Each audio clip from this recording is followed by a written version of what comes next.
Shalom, selamat ibadah hari ini. Kita bersyukur kepada Tuhan atas kebaikan Tuhan. Dan pada hari adalah hari Jumat Agung, di mana kita merayakan hari kematian Tuhan Yesus. Biarlah melalui hari kematian Tuhan Yesus yang kita rayakan bersama-sama pada hari ini, kita semua senantiasa berjalan dalam kehendak Tuhan. Kita senantiasa bersyukur atas kebaikan Tuhan dalam panjang kehidupan kita. Sebelum kita mulai ibadah kita, saya mengajak kita semua untuk bersyukur secara pribadi. Mazmur Daud. Tuhan Raja yang kekal. Tuhan adalah Raja, Ia berpakaian megah. Tuhan berpakaian berikat pinggang kekuatan. Sungguh telah tegak dunia, tidak bergoyang. Tahtamu tegak sejak dahulu kala, dari kekal Engkau ada. Sungai-sungai telah mengangkat ya Tuhan. Sungai-sungai telah mengangkat suaranya. Sungai-sungai mengangkat bunyi hempasannya. Daripada suara air yang besar, daripada pecahan ombak yang hebat, lebih hebat Tuhan di tempat tinggi.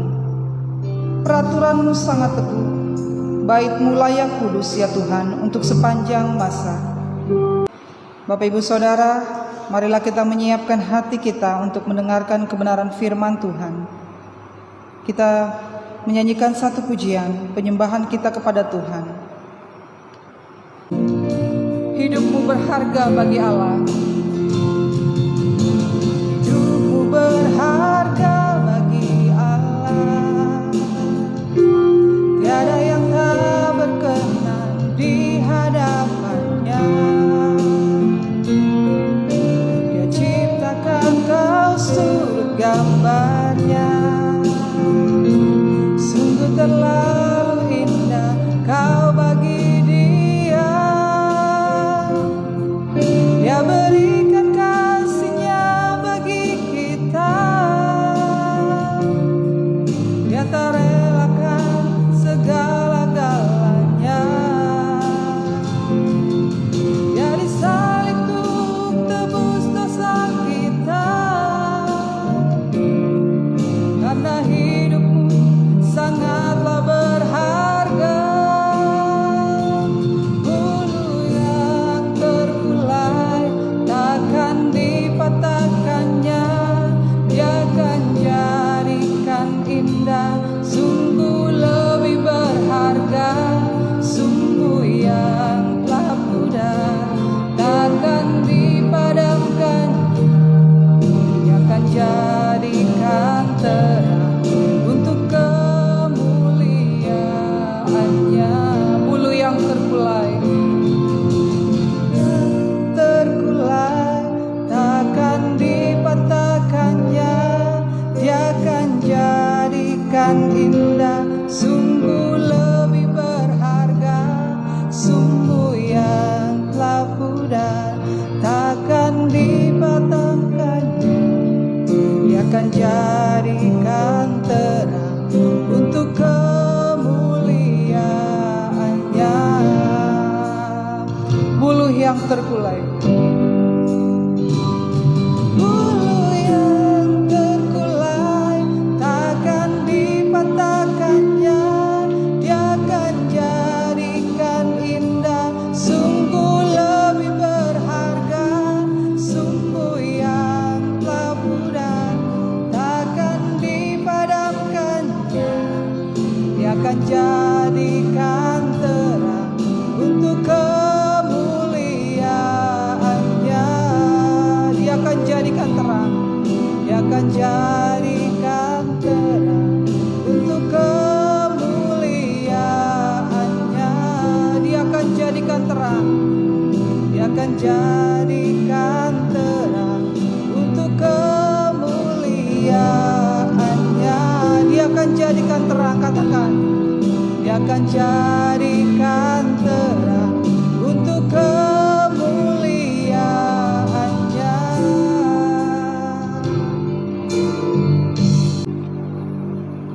Mari kita berdoa. Bapa kami yang baik, kami bersyukur hari ini kami ada. Berterima kasih untuk penyertaan-Mu Tuhan. Engkau sungguh baik. Hari ini kami boleh mengenang peristiwa yang mengubah kehidupan umat manusia, mengubah kehidupan saya, mengubah kehidupan setiap orang yang percaya kepada Yesus Kristus, di mana Yesus Kristus mati di kayu salib, berkorban untuk menggantikan hukuman yang seharusnya kami tanggung, sehingga kami beroleh keselamatan. Terima kasih banyak Bapa. Waktu yang baik ini kami boleh bersekutu menyembah Tuhan. Kami akan mendengarkan apa yang Kau sabdakan dari firman-Mu. Tolong kami Tuhan, sehingga setiap kebenaran yang kami baca, kami renungkan bersama, boleh menguatkan kami dalam menjalani hari-hari kehidupan kami. Terima kasih Tuhan, dalam nama Tuhan Yesus. Amin. Shalom. Ya, bersyukur hari ini kita ada semua di dalam anugerah Tuhan. Ya. Baik, di dalam pembacaan kita, tema kita adalah pengorbanan yang besar, ya, dari pengorbanan yang sempurna. Oke, Bapak Saudara jemaat Tuhan yang terkasih, ketika kita berbicara tentang pengorbanan, ini bukan sesuatu yang menyenangkan. Pengorbanan, apalagi pengorbanan yang sempurna. Nah, bagian ini memperlihatkan kepada kita keadaan dunia saat ini. Konsep pengorbanan di dunia hedonis, dunia yang tujuan hidup, tujuan utama untuk mencari kesenangan, kenikmatan diri. Konsep pengorbanan itu nggak mungkin. Ya, itu menjadi sesuatu yang langka, bahkan sulit diterima, apalagi ketika berbicara berkorban untuk orang yang tidak dikenal atau tidak ada hubungan dengan dirinya, sehingga orang melihat pengorbanan tersebut sebagai sebuah kebodohan. Jadi kata pengorbanan ini di tengah-tengah dunia hedonis, dunia orang yang mementingkan diri sendiri, itu merupakan sebuah kebodohan. Kenapa? Ada orang yang mau berkorban untuk orang lain, apalagi orang itu tidak ada sangkut pautnya dengan dirinya. Kalau mungkin ada hubungan darah, misalnya anak atau istri, orang tua, bisa aja orang melakukan pengorbanan. Tetapi ketika berbicara sesuatu yang tidak ada hubungan dengan dirinya, maka pengorbanan itu tidak bisa diterima. Nah, makanya Bapak Saudara, pengorbanan Kristus pun demikian. Banyak orang sampai sekarang itu nggak mau menerima. Bagaimana mungkin Allah mau berkorban untuk manusia? Yang salah manusia berdosa. Bagaimana mungkin Allah yang sempurna, Allah yang tidak berdosa, kemudian mau berkorban? Mereka menganggap itu sebuah kebodohan. Dan benar, genaplah firman Tuhan. Dalam 1 Korintus pasal 1 ayat 18, firman Tuhan berkata apa? Sebab pemberitaan tentang salib memang adalah apa? Kebodohan bagi mereka yang akan binasa. Jadi pemberitaan tentang salib, bagaimana Kristus Yesus mau berkorban di tempat yang paling terkutuk, yaitu salib, itu merupakan kebodohan bagi orang-orang yang akan binasa. Tetapi puji Tuhan, ada sebuah pengharapan yang besar. Tetapi bagi kita, bagi orang-orang yang diselamatkan, yang mau percaya akan pengorbanan Kristus itu, ini merupakan pemberitaan yang besar, yang merupakan kekuatan Allah. Jadi Bapak Saudara, pengorbanan Kristus di salib bagi sebagian orang itu merupakan sebuah kebodohan. Bagaimana mungkin Allah mau berkorban? Tetapi bagi yang mau percaya, mereka masuk dalam kategori orang-orang diselamatkan yang menikmati kekuatan dari Allah. Nah, pertanyaannya, mengapa orang harus berkorban? Mengapa Allah harus berkorban? Ingat Bu Saudara, Allah itu adalah Allah yang sempurna. Allah tidak butuh pengampunan, Allah tidak butuh keselamatan. Yang butuh pengampunan dan butuh keselamatan adalah siapa? Manusia, karena manusia berdosa.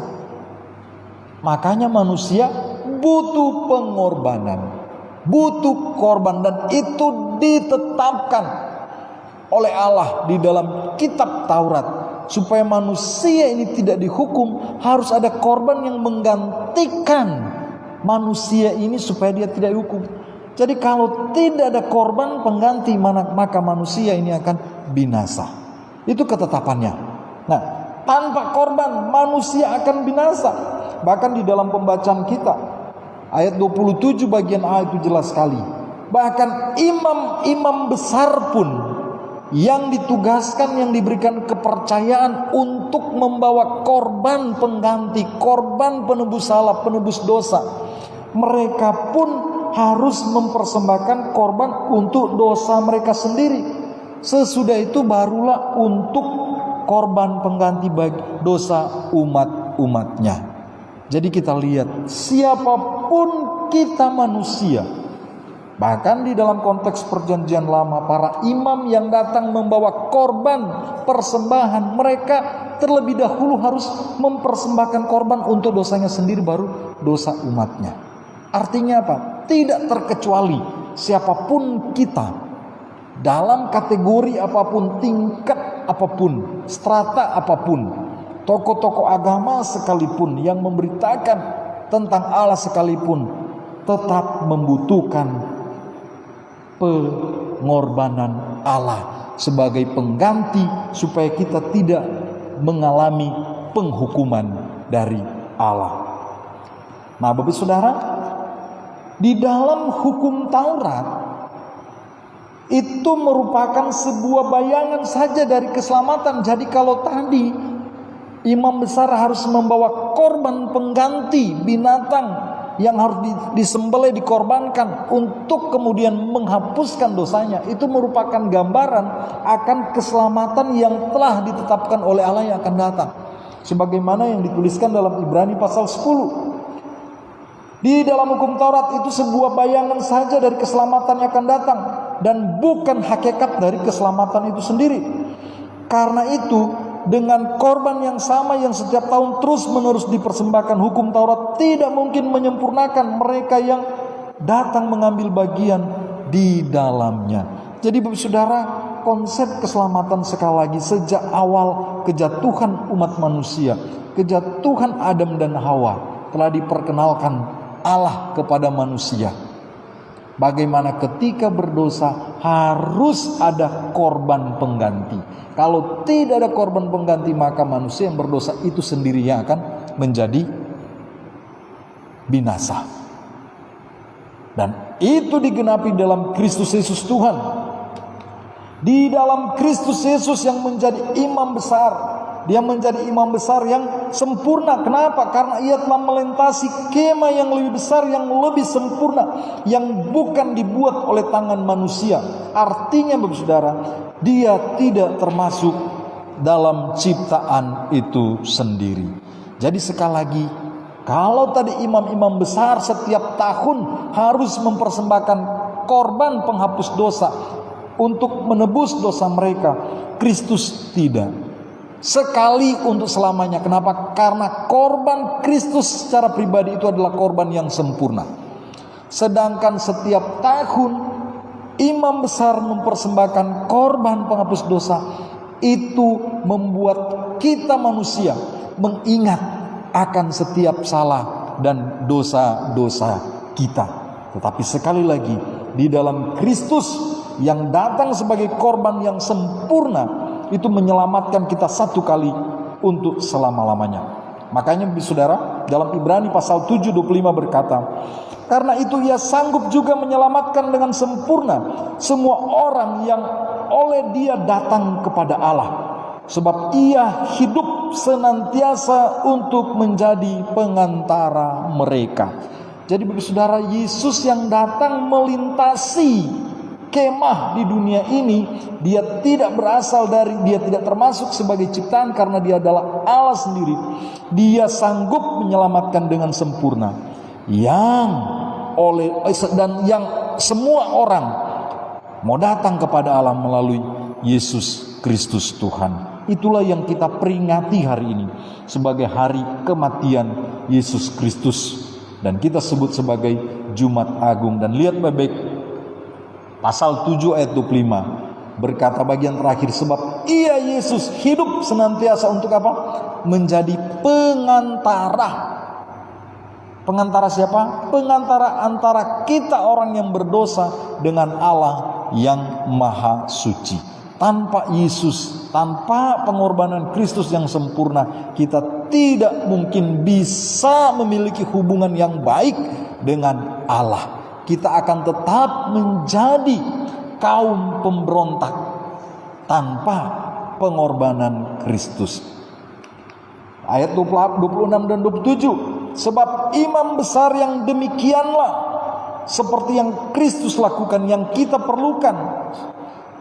Seperti apa imam besar Kristus Yesus Tuhan yang sempurna, yang saleh, tanpa salah, tanpa noda, yang terpisah dari orang-orang berdosa dan lebih tinggi daripada tingkat-tingkat sorga, yang tidak seperti imam-imam besar lain yang setiap hari mempersembahkan korban untuk dosanya sendiri dan sesudah itu baru untuk dosa umatnya. Sebab hal itu dilakukannya satu kali untuk selama-lamanya, ketika ia mempersembahkan dirinya sendiri sebagai korban. Luar biasa sekali Bapak Saudara. Jelas sekali memperlihatkan bahwa Yesus menjadi korban pengampunan yang sempurna. Kenapa? Karena dia adalah pribadi yang saleh, tanpa salah, tanpa noda. Dia terpisah dari orang-orang berdosa. Bahkan dia lebih tinggi daripada tingkat-tingkat sorga. Dan kalau mau dibandingkan dengan imam-imam besar, itu enggak mungkin. Kenapa? Karena imam besar adalah orang yang mempersembahkan korban untuk menggantikan dirinya sendiri. Sedangkan Yesus tidak memberikan dirinya menjadi korban untuk menggantikan hukuman yang seharusnya kita tanggung. Jadi luar biasa sekali. Makanya Ibu Saudara, saya mendapatkan satu kesimpulan di dalam bagian ini. Pengampunan yang sempurna yang bisa memulihkan hubungan manusia dengan Allah itu hanya dapat dihasilkan melalui apa? Pengorbanan yang sempurna. Pengorbanan yang sempurna itu harus menyangkut apa? Apa yang dipersembahkan itu tak bercacat celah, baru kemudian menjadikan itu sempurna. Kalau yang dipersembahkan itu bercacat celah, maka itu tidak sempurna. Yesus sekali lagi disebutkan sebagai pribadi yang saleh, tak bercacat, tak berdosa, tak bercelah. Maka dia adalah apa yang Yesus lakukan. Yesus menjadi korban yang sempurna. Maka ketika salah dan dosa kita diampuni oleh Kristus, itu adalah pengampunan yang sempurna. Itu enggak setengah-setengah, ya. Nah, Bapak Saudara, Ibrani pasal 10 ayat 10. Dan karena kehendaknya inilah kita telah dikuduskan satu kali untuk berapa lama? Untuk selama-lamanya oleh persembahan tubuh Yesus Kristus. Luar biasa. Jadi ini janji Tuhan. Kita di dalam kehendak Tuhan dikuduskan satu kali untuk selama-lamanya oleh persembahan tubuh Yesus Kristus. Mengapa? Karena pengampunan yang Yesus lakukan bagi kita adalah pengampunan yang sempurna. Dan pengampunan yang sempurna ini itu dicapai, dihasilkan melalui pengorbanan Kristus yang sempurna di kayu salib. Nah, pada tahun 1937 ada sebuah kisah di mana seorang penjaga jembatan, ya, di Cekoslovakia. Jadi jembatan di atas sungai itu biasanya dilalui oleh kereta api. Jadi jembatan dilalui kereta api, baru di bawah sungainya itu dilalui oleh kapal. Kalau kapal melewat, itu jembatannya dibuka. Kalau kapal sudah lewat, jembatannya diturunkan. Apalagi kalau kereta api mau lewat, ya. Nah, seorang penjaga kereta api, jembatan ini. Pada akhirnya dalam sebuah situasi dia diperhadapkan, apakah mengorbankan anaknya atau mengorbankan orang-orang yang ada di dalam kereta api. Nah, seperti apa kisah itu? Nah, kita akan menyaksikan video tentang pengorbanan tersebut.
Bapak Saudara, pengorbanan yang sungguh luar biasa.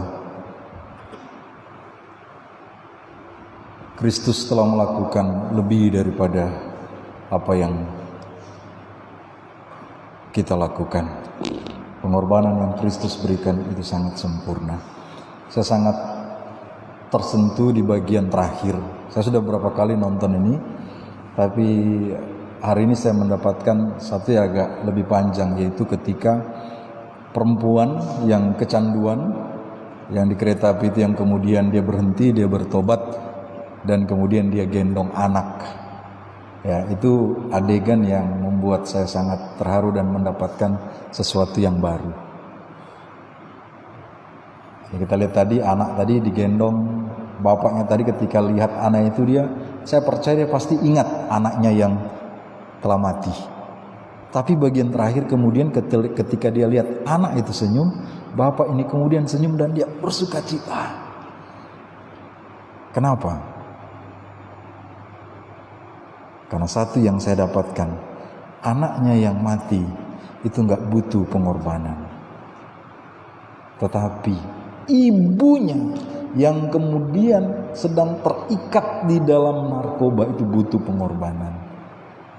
Dan hasilnya adalah dia mendapatkan anak yang penuh dengan sukacita, membuat dia bergairah menjalani hidup ini. Bapak Saudara, Kristus Tuhan itu nggak butuh pengorbanan. Ya, untuk itulah dia telah berkorban. Untuk apa? Untuk kita, supaya kita apa?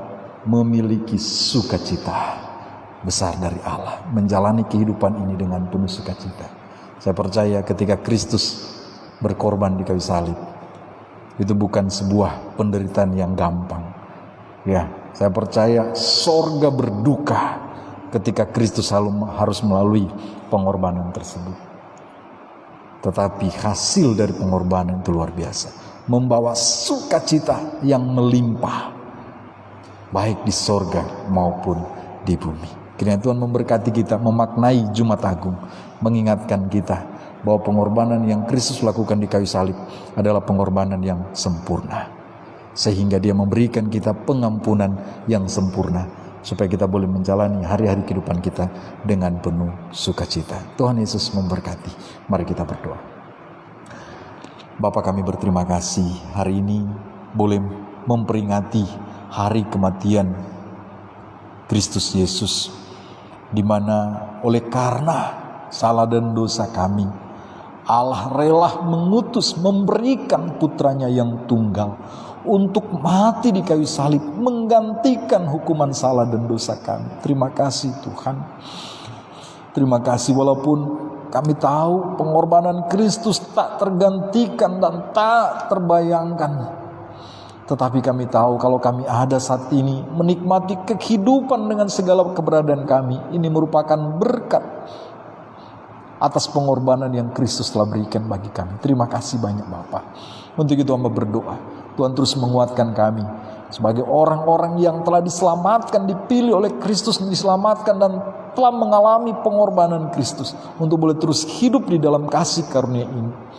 Berdoa bagi kami semua juga mungkin hari-hari ini mengalami keraguan tentang pengampunan yang Kristus berikan kepada kami, tentang pengorbanan yang sempurna yang telah Kristus berikan kepada kami.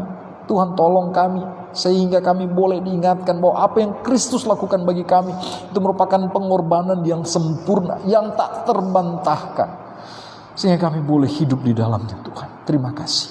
Berkati jemaat Tuhan di dalam segala keberadaan mereka. Mereka yang mengalami kelemahan tubuh, Tuhan tolong, biarlah di dalam kuasa nama Yesus mereka boleh mendapatkan pemulihan. Mengalami persoalan dalam kehidupan rumah tangga, Tuhan tolong, biarlah di dalam anugerah Tuhan mereka boleh menyelesaikannya dengan baik. Tuhan, terima kasih banyak Bapak, terima kasih. Kami percaya masa depan kami sungguh indah di dalam tangan Tuhan. Terima kasih Tuhan untuk semuanya. Menyerahkan bangsa dan negara kami ke dalam tangan Tuhan. Biarlah bangsa negara kami tetap berjalan dengan baik, boleh menjalankan tugas-tugas mereka dengan baik Tuhan. Terima kasih aparat keamanan yang menjalankan pengamanan di beberapa tempat. Tuhan tolong mereka, lindungi mereka, sehingga mereka boleh menjalankan tugas-tugas mereka dengan baik juga. Terima kasih banyak Bapak, ini kami bersyukur untuk semuanya. Di dalam nama Tuhan Yesus. Haleluya, amin. Baik jemaat Tuhan, demikian untuk ibadah kita. Terima kasih untuk kehadirannya, untuk pelayanannya, ya, baik yang boleh ikut secara langsung maupun yang mengikuti melalui media sosial yang ada, melalui Facebook. Terima kasih, Tuhan Yesus memberkati kita di Jumat Agung ini. Hari Minggu kita akan ibadah lagi bersama, ibadah Paskah, memperingati akan kebangkitan Kristus Yesus Tuhan. Memperingati hari kebangkitan Tuhan Yesus. Baik, kita akan mengakhiri untuk ibadah kita. Mari kita berdiri. Kita berdiri semua. Kita berdoa. Bapa, kami berterima kasih di dalam pimpinan-Mu kami ada saat ini. Terima kasih Tuhan boleh memperingati kematian Kristus Tuhan, mengingatkan kami kembali. Seharusnya oleh karena salah dan dosa kami mati dalam kebinasaan. Tapi syukur karena begitu besar kasih Allah, kami beroleh pengampunan yang sempurna melalui pengorbanan Kristus di kayu salib yang sungguh sempurna. Terima kasih Tuhan. Biarlah ketika kami keluar dari tempat ini, kemanapun kami pergi dan berada, kami boleh membawa semangat pengorbanan Kristus ini, sehingga kami boleh berbagi berkat kasih yang sempurna ini kepada orang-orang yang membutuhkan. Terima kasih banyak Bapak. Jemaat Tuhan, arahkanlah hatimu dan terimalah berkat Tuhan. Berkat dari Allah Bapa, anugerah di dalam putranya Tuhan kita Yesus Kristus, tuntunan Allah Roh Kudus, menyertai kita senantiasa, dari saat ini sampai selama-lamanya. Amin. Silakan duduk. Demikian ibadah kita. Tuhan Yesus memberkati.